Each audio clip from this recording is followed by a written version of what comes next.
कार्यक्रम के प्रायोजक हैं We are the Frontline Group. हुनर है तो कदर है।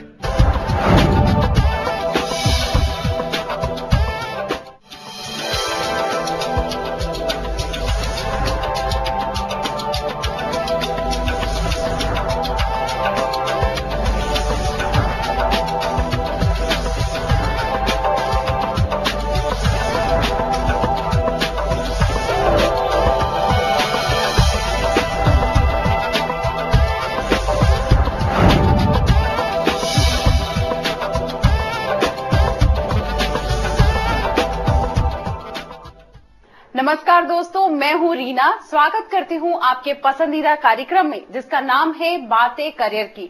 हर बार की तरह इस बार फिर हमारी टीम आपके लिए लेकर आई है कुछ नए करियर ऑप्शंस।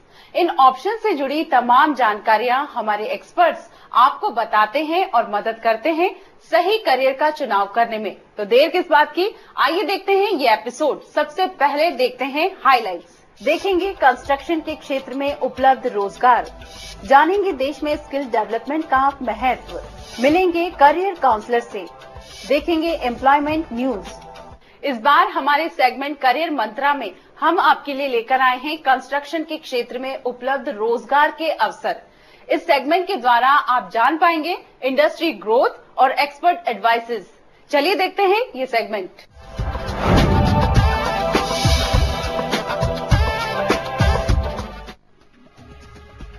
कृषि के बाद कंस्ट्रक्शन यानी निर्माण का क्षेत्र देश में ऐसा दूसरा बड़ा क्षेत्र है जहां हर साल बड़े पैमाने पर नौकरियां मुहैया करवाई जाती है। मेक इन इंडिया की रिपोर्ट के मुताबिक भारत का निर्माण उद्योग 126 अरब अमेरिकी डॉलर का है। 50% की निर्माण की मांग इंफ्रास्ट्रक्चर क्षेत्र से आती है।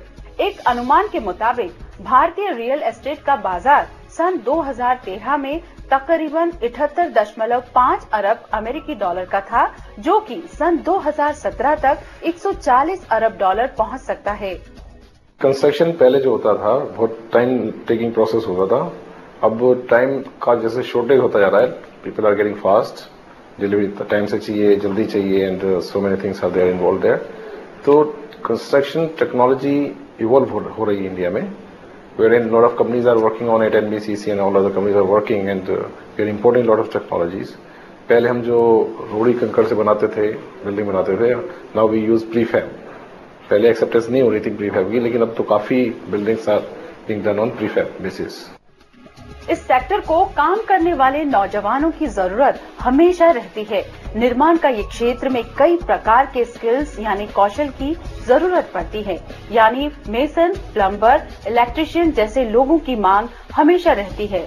अगर आप ग्रेजुएट हैं तो आप सुपरवाइजर का काम भी कर सकते हैं। अगर इंजीनियरिंग में डिग्री या डिप्लोमा होल्डर हैं तो कंस्ट्रक्शन सेक्टर में भाग्य आजमा सकते हैं। जरूरत है कुछ नया सोचते हुए कड़ी मेहनत करने की। कंस्ट्रक्शन फील्ड में कोई बच्चा अपना कैरियर बनाना चाहता है तो 2-3 तरह के फील्ड्स हैं। एक वो टेक्निकल साइड में जा सकता है एज वर्कर, जिसको हम मेसन कहते हैं, टेक्नीशियन कहते हैं, कारपेंटर कहते हैं। और अगर इससे ऊपर की एक कैटेगरी है कि फोरमैन एंड सुपरवाइजर, वो लोग डिप्लोमा होल्डर होते हैं या ITI सर्टिफिकेशन होती है उनके पास, तो उनका काम होता है सुपरविजन करना, टेक्निकल सुपरविजन करना। एक वो कैरियर है।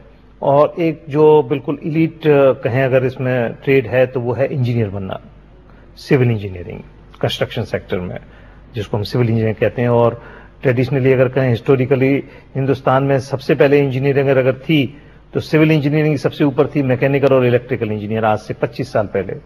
आज बहुत सारी ब्रांचेस शुरू हो गई हैं, ट्रेड शुरू हो गए हैं क्योंकि टेक्नोलॉजी हुई है। निर्माण का एक क्षेत्र अपार संभावनाओं को अपने में समेटे हुए है।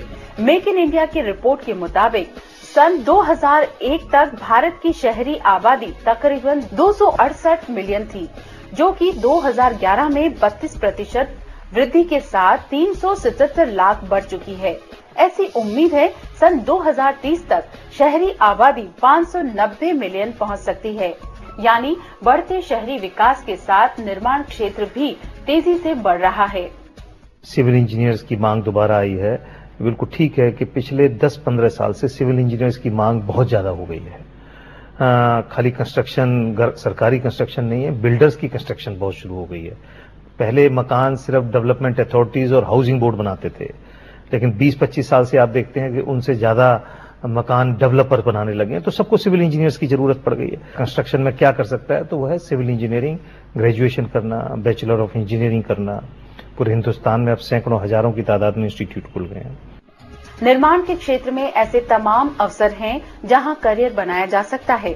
बस जरूरत है मजबूत जज्बे के साथ नई चुनौतियों को स्वीकार करने की। सेगमेंट करियर दर्पण में हमारी टीम आपको बताएगी एक नए क्षेत्र के बारे में जहां आप सफल करियर बना सकते हैं और बेहतरीन नौकरी पा सकते हैं।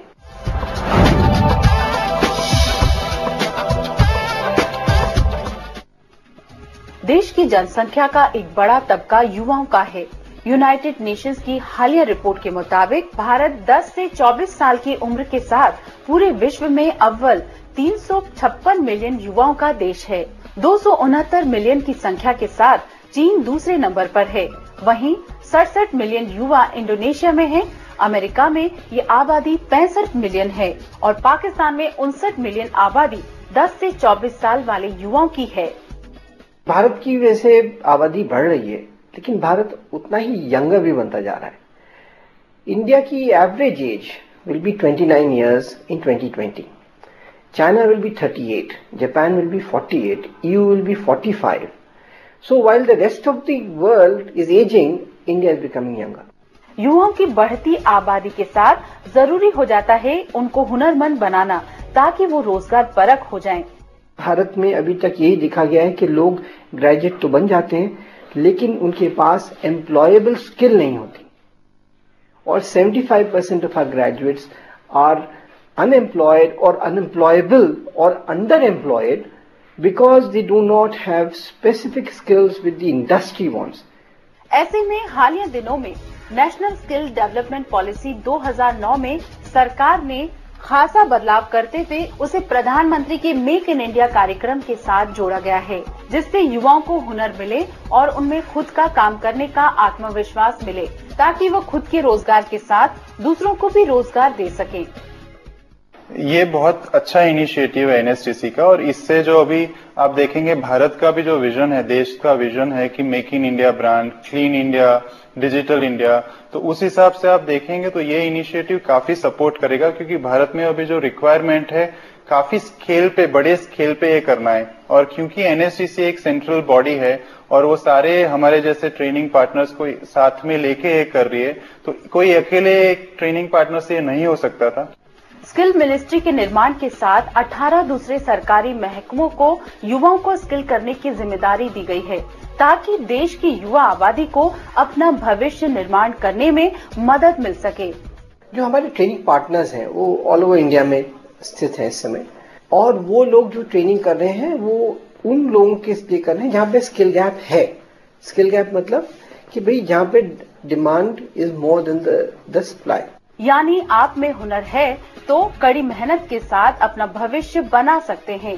भारत सरकार की इस पहल के साथ सन 2022 तक तकरीबन 500 मिलियन युवाओं को स्किल करके रोजगार परक बनाया जा सकेगा। जानेंगे और भी करियर ऑप्शंस के बारे में, लेकिन इससे पहले लेते हैं एक छोटा सा ब्रेक।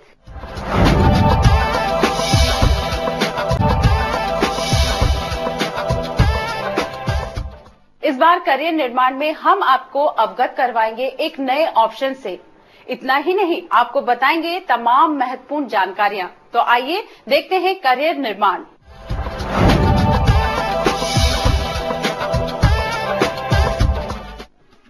देश में सूचना क्रांति ने न सिर्फ विश्व के देशों के बीच की दूरियां कम की है, बल्कि उनके बीच व्यापारिक रिश्तों को मजबूत भी बनाया है। ऐसे में बीपीओ यानी बिजनेस प्रोसेस आउटसोर्सिंग और केपीओ यानी नॉलेज प्रोसेस आउटसोर्सिंग का चलन बढ़ा है और देश के युवाओं का बड़ा तबका बीपीओ और केपीओ में काम कर रहा है। आय के मामले में बीपीओ सेक्टर ने 59% की वृद्धि की है।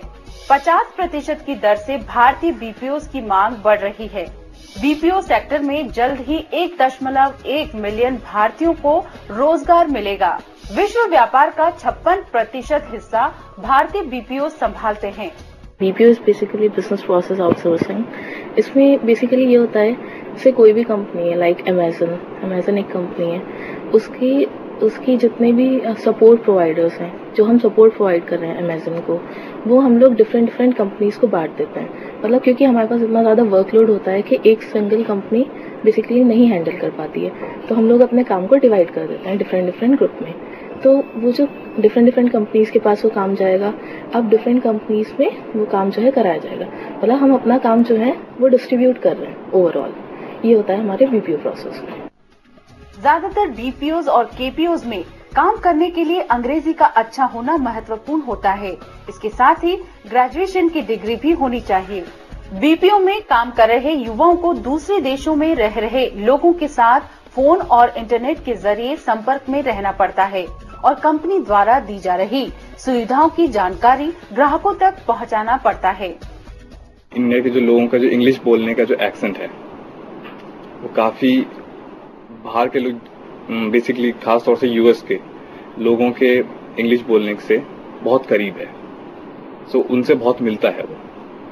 तो क्योंकि हम लोग ज्यादातर बिजनेस जो आउटसोर्स जो करते हैं वो US के लिए हम लोग यहाँ पे काम करते हैं, तो जो हमारी इंग्लिश है वो उनको काफी अच्छी तरह बिना मुश्किल से समझ आ जाती है। हम लोग टेक्निकल सपोर्ट प्रोवाइड करते हैं। हमारे ट्रेनिंग मॉड्यूल्स हैं और हमारे डिफरेंट आपकी वो हैं अकाउंट्स हैं। लाइक हम लोग के पास ADP है। ADP जो है ये US का अकाउंट है, जो कि हमारे जो वहाँ के जो क्लाइंट्स होते हैं उनके पेरोल को मैनेज करता है। तो उसके लिए हम लोग टेक्निकल सपोर्ट प्रोवाइड करते हैं। किसी को कोई भी दिक्कत आती है अपने अकाउंट में तो वो हम लोग को कॉल करता है, हमसे पूछता है कि हम लोग कैसे इस प्रॉब्लम को सॉल्व कर सकते हैं, कैसे हम लोग आगे बढ़ सकते हैं। लोग ट्रेनिंग करना चाहते हैं तो हम लोग उनको ट्रेनिंग प्रोवाइड कर रहे हैं। ट्रेनिंग प्रोवाइड करने के साथ साथ उसका हम लोग सपोर्ट भी प्रोवाइड कर रहे हैं। तो वो जो ट्रेनिंग वो करते हैं वो उनके लिए बेनिफिशियल होती है ताकि वो किसी भी फर्दर जॉब के लिए अप्लाई कर सकें। तो यही ट्रेनिंग जो है इसके लिए उनको पहले रजिस्टर करना पड़ता है। कुछ लोग वहाँ पे रजिस्टर करने में प्रॉब्लम आती है उनको, तो उसके लिए हम लोग हेल्प करते हैं। कुछ फर्दर उनको अपने इंटरव्यू शेड्यूल कराने होते हैं, रीशेड्यूल कराने होते हैं, उसके लिए वो हमें कॉल करते हैं। कुछ जब वो हायर्ड हो जाते हैं तो उनके पेरोल से रिगार्डिंग इन्फॉर्मेशन होती है, उसके लिए वो हमें कॉल करते हैं। तो हम बेसिकली एक टेक्निकल सपोर्ट प्रोवाइड कर रहे हैं। वहीं KPO में आपको किसी एक विषय का सब्जेक्ट एक्सपर्ट होना पड़ता है, यानी दूसरे देश में रहने वाले लोग अलग अलग विषयों के तहत KPO कर्मचारियों से सलाह मशवरा लेते हैं। भारत में शिक्षा, सेहत और कानून जैसे तमाम विषयों से जुड़े KPOs में आप नौकरी कर सकते हैं, बशर्ते उस विषय की पूरी जानकारी आपको होनी चाहिए। KPO में हम लोग को ज्यादातर टेक्निकल सपोर्ट प्रोवाइड करना होता है। अगर कोई हमारा प्रोजेक्ट है उसमें हमारा नॉलेज ज्यादा लगता है, इसमें हमारा BTech का होना या उसमें हमारी बेसिक जितनी भी नॉलेज है वो सब जाती है। KPO में हमारा पूरा नॉलेज का इनपुट होता है। उसमें हम लोग को एक सर्टेन पैरामीटर्स भी होते हैं जो हम लोग को उसमें पूरे करने होते हैं ताकि जिसके अकॉर्डिंग हम उनको हेल्प कर सकें। क्योंकि उसमें जो होता है, जो कस्टमर्स को प्रॉब्लम होती है वो बेसिकली उनको किसी टेक्निकल इशू से ज्यादा होती है, कि मतलब उनको प्रॉब्लम होती है किसी टेक्निकल उस पे हम लोग को प्रोवाइड करने के लिए उनको समझना पड़ता है, उनको प्रॉब्लम क्या हुई है वो करना पड़ता है। और वो करने के लिए हमारे पास टेक्निकल नॉलेज बहुत ज्यादा होनी जरूरी होती है। BPO और KPO में काम करने के लिए जरूरी है अंग्रेजी अच्छी हो और दूसरों से संवाद करने की समझ हो, साथ ही विश्व में अलग अलग टाइम जोन के साथ काम करने की क्षमता हो। महिलाओं का आत्मनिर्भर होना उतना ही आवश्यक है जितना कि पुरुषों का। आप चाहें तो घर से काम करके भी अपने पैरों पर खड़ी हो सकती हैं। बस आपको जरूरत है सही जानकारी की। यही जानकारी हमारे कैरियर एक्सपर्ट आपको बताएंगे इस सेगमेंट में, जिसका नाम है करियर काउंसलर।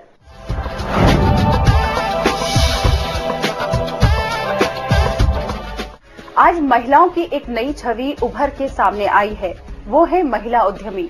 औरतें अब खुद का व्यापार कर रही हैं और सफलता के शिखर पर चढ़ रही हैं। एक रिपोर्ट के मुताबिक महिला उद्यमिता भारत में तेजी से बढ़ रही है। कुल उद्यमों की 40% संख्या महिलाओं की है। छोटे व मध्यम व्यापारियों की मालिक महिलाएं 11% की दर से बढ़ रही हैं। एंटरप्रेन्योरशिप के लिए रिस्क टेकिंग एबिलिटी जरूरत है, विमेन के लिए और भी जरूरत है, क्योंकि आपकी फैमिली प्रेशर्स आपको पुश करेंगी कि आप ये रिस्क ले सकते हो कि नहीं। अगर मर्द कोई रिस्क लेगा तो वो नेचुरल होगा, उसको घर को संभालना है। अगर औरत वो रिस्क लेती है then your family needs to be taken into account and then वो लेना पड़ता है। I think that's the most important. Education important है, स्किल्स इम्पॉर्टेंट है, बट कॉन्फिडेंस बहुत जरूरी है। औरतों का आगे बढ़कर काम करना खासा फायदेमंद है, क्योंकि अगर एक महिला स्वयं निर्भर है तो वह बहुत कुछ अपनी पहचान बना सकती है और अपने परिवार को अच्छी शिक्षा भी दे सकती है। Two things for her own freedom and independence. Second thing is income जरूरी है। In middle class houses today women's income is equally as important as a male income. ऐसा नहीं है कि ये वुमन का इनकम कम आ जाए तो घर चल सकता है। लॉट ऑफ कंज्यूमरिज्म हो गया है, तो वो सब खरीदने के लिए भी तो जरूरी होती है, स्कूल्स के लिए जरूरी होती है, कॉलेजेस के लिए, बच्चों के लिए you have to have income. Then of course is the given fact कि अगर महिला पढ़ लेती है and she is also working, then she will focus on her children also from ensuring that they are pulled up. यूं तो महिलाओं ने हर क्षेत्र में काम करके ये साबित किया है कि वो किसी भी क्षेत्र में पुरुषों से कम नहीं है। चाहे कोई भी फील्ड हो या कोई काम, वह हमेशा आदमियों से कंधा मिलाकर चलेगी। फिर भी ऐसे कुछ सेक्टर्स हैं जहां वह आसानी से कम लागत में अपना काम शुरू कर सकती हैं। कौन कौन से हैं वो सेक्टर, आइए जानते हैं करियर काउंसलर से। विमेन कैन डू एवरीथिंग, तो मेरा ये मानना है कि ऐसे कोई एरिया नहीं है जो वुमेन कर नहीं सकती है। Having said that, there are some areas I see lot of women. Beauty parlors for instance चलाती हैं, प्री स्कूल्स चलाती हैं, most of the schools जो चलाती हैं, lot of them will be women. Educational institutions, beauty parlors, nursing homes, यहाँ we see enormous number of women who are there today in the market. But home services, एक तो middle class है, amongst poorer women I see lot of women doing home service beauty में करती हैं. Then I see lot of people doing preschools, lot of people starting interior decorations. ये सब काफी करती हैं जो वो they marry it with their home responsibilities. जहां वो fully entrepreneurship नहीं करना चाह रही हैं, partially करना चाह रही हैं as part time income. परेशानियां और दबाव हर कामकाजी व्यक्ति के जीवन का अहम पहलू है, जिससे कोई भी इंसान बच नहीं सकता है। एक कामकाजी महिला के लिए शायद ये परेशानी और बढ़ जाती है, क्योंकि घर और अपने व्यापार में तालमेल बैठाना खुद में चुनौतीपूर्ण कार्य है। ऐसी कौन कौन सी चुनौतियां एक औरत के लिए मुश्किलें बढ़ाती है, बता रहे हैं हमारे counsellor. Financially I think you have to continuously raise funds, तो वो कभी स्टॉप नहीं होता है, लाइक मॉर्निंग नाइट, वो तो आप प्लान करते रहोगे, रेस करते रहोगे। That is I think reality. Planning बहुत इंपॉर्टेंट है। मोस्ट इम्पॉर्टेंट मेरे ख्याल में ये है कि आपको टीम कैसे आप प्लेस टुगेदर, आपकी टीम आपके साथ कैसे हो।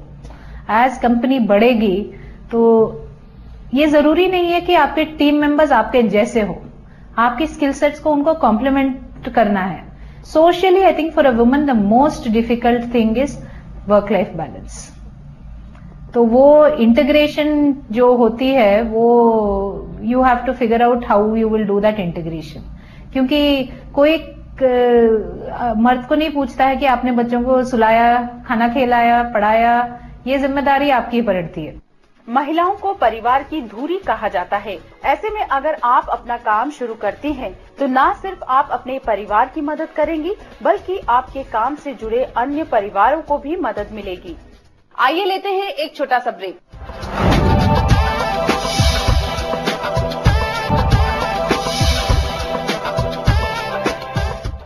और अब वक्त हो चला है रोजगार समाचारों का। इस हफ्ते एम्प्लॉयमेंट न्यूज में हम आपके लिए लेकर आए हैं देश भर की बड़ी बड़ी कंपनियों में उपलब्ध रिक्तियां। यहां आवेदन करके आप अपना भविष्य सुरक्षित बना सकते हैं। तो देर किस बात की, आइए देखते हैं एम्प्लॉयमेंट न्यूज।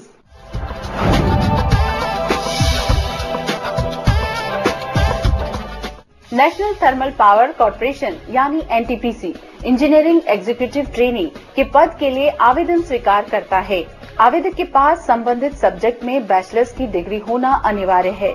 इतना ही नहीं, आवेदक ये भी ध्यान में रखें कि उसने गेट क्वालिफाई कर रखा हो। अप्लाई करने के लिए अंतिम तिथि 3 मार्च 2015 है। अधिक जानकारी के लिए दी गई वेबसाइट पर जाएं।